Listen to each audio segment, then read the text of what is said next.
Bewoners van de Mariastraat in Reuver zijn het vrachtverkeer en de automobilisten die te hard rijden in hun straat zat. Ze willen actie van de gemeente. Sinds de gemeente een proef deed in het centrum van Reuver hebben chauffeurs de weg gevonden, tot grote ontevredenheid van de bewoners van de straat. Ik woon hier nu een jaar of 2 en ik dacht dat ik hier rustig kon wonen. Het is doodzonde van de woning als je ziet wat voor woningen dat ze hier bouwen. Maar dit is geen leefbare situatie meer. En ik ben best wel in verband met gezondheid gebaat bij ook fatsoenlijke nachtrust. Maar je schrikt iedere nacht een aantal keren wakker door het vrachtverkeer wat hier doorheen buldert.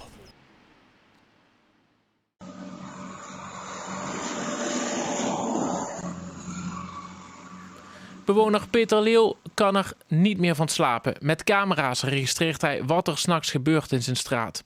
Een aantal weken geleden zijn er op verzoek van omwonenden bloembakken geplaatst. Maar volgens de buurtbewoners is dat niet de oplossing. Ik hoor alleen maar op de lange termijn. Op de lange termijn. Ik heb gevraagd, geven ze een datum of een maand, einde van het jaar, dat er maatregelen zijn, dat er een oplossing wordt toegezegd. En dat doen ze niet.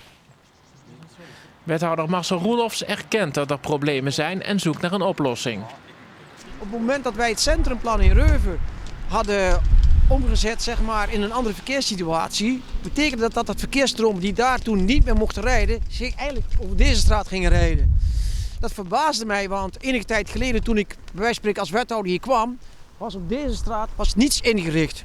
Daar heb ik met de bewoners over gesproken en gezegd, nou, wat willen jullie? Toen is de afspraak gemaakt, bakken op de plek, zoals op een andere plek er ook zijn, in de zin van wegverspanningen. Die hebben we gemaakt en daarna dacht ik, was het probleem opgelost. Nou, dat ging ik vanuit, niet weten dat die verkeersstromen toen zo intensief als de bewoners zeiden waren toegenomen. Dat heeft geleid dat wij gesprekken hebben ondergemaakt met de bewoners en gezegd tegen die bewoners, nou wat willen jullie? Nou, daar hebben we eerst bekeken wat er aan de hand is. Daar hebben we dus nu tellussen gelegd. Die ziet u op verschillende plekken in deze straat al liggen. Op basis van die tellussen krijgen wij informatie over wat rijdt er en hoe hard rijdt men. Die moeten een bepaalde periode liggen.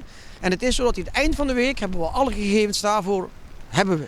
Er zijn bloembakken geplaatst om de snelheid van het verkeer te laten remmen. Fietsers blijken door de huidige plaatsing kwetsbaar te zijn. Vandaar dat er een aantal bakken wordt verwijderd. Nou, de lange termijn is dat we met elkaar zeggen, zouden er zodanige routes kunnen zijn waarbij wij het verkeer om gaan leiden op bepaalde plekken, zodat er dus zeg maar gedeelde smart is, half smart is. Hier wat minder, daar wat bij, om toch gedragen situaties te krijgen. Maar het mag niet zo zijn dat wij zeggen, we halen hier het verkeer weg en we gaan elders plekken creëren waar we dezelfde problemen die we nu hebben, dan daar gaan verleggen. Dat kan dus niet. Om het probleem echt aan te pakken is een vrachtwagenverbod tussen de IJssalon en de Welkoop. Dat is, dan heb je eigenlijk de angel eruit. Dan kan je de bloembakken plaatsen en dichter op elkaar zetten, zoals bijvoorbeeld op de Wambachstraat in Tegelen.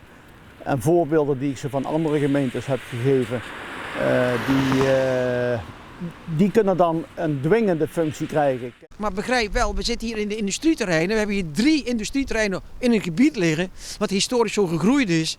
En we kunnen bij wijze van spreken het toverstakje niet hebben, nou dan gaan we even wegleggen. Dus we zitten met een gegeven situatie, dus vrachtverkeer weg is een utopie.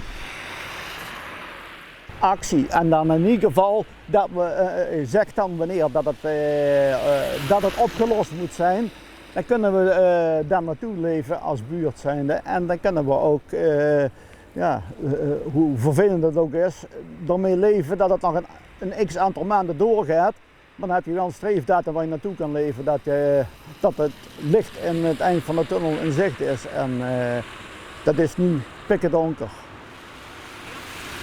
De plantenbakken blijven een half jaar in de straat staan. Hoe de gemeente de situatie gaat veranderen is niet bekend. De wethouder gaat op zoek naar een langetermijnoplossing.